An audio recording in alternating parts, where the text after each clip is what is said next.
சமூகம் நமக்கு என்ன கத்து கொடுத்துட்டு இருக்கு தெரியுமா? யாரையும் நம்பாத. அவனை பார்த்தா நல்லவன் மாதிரி இல்லடா.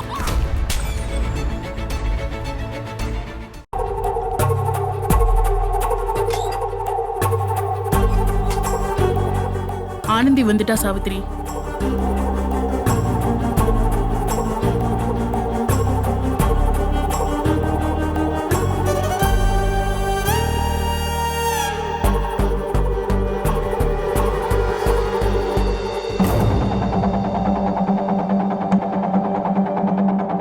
மாமா கிட்ட அம்புட்டு தூரம் எடுத்து சொன்ன பிறகு அன்பு புரிஞ்சுக்கிட்டு வந்திருப்பாருன்னு பார்த்தா ஆளையே காணுமே.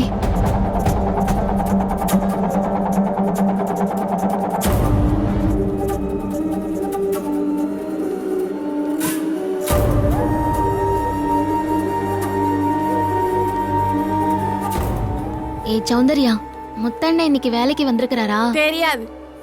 சொல்லு புள்ள, முத்தண்ண வந்திருக்கிறாரா இல்லையா? நீ நிஜமாவே முத்தண்ணனை தான் கேக்குறனா? வந்திருக்காரா இல்லையான்னு சொல்லலாம். நீதான் முத்தண்ணனை தேடவே இல்லையே, அன்பண்ணனை தானே தேடுற. அத நேரா கேளு. அதை விட்டு எதுக்கு சும்மா முத்தண்ணன் எங்கன்னு சமாளிக்கிற? அன்பண்ணனை பத்தி நேரா விசாரிக்க கூட உனக்கு ரொம்ப கஷ்டமா இருக்கோ?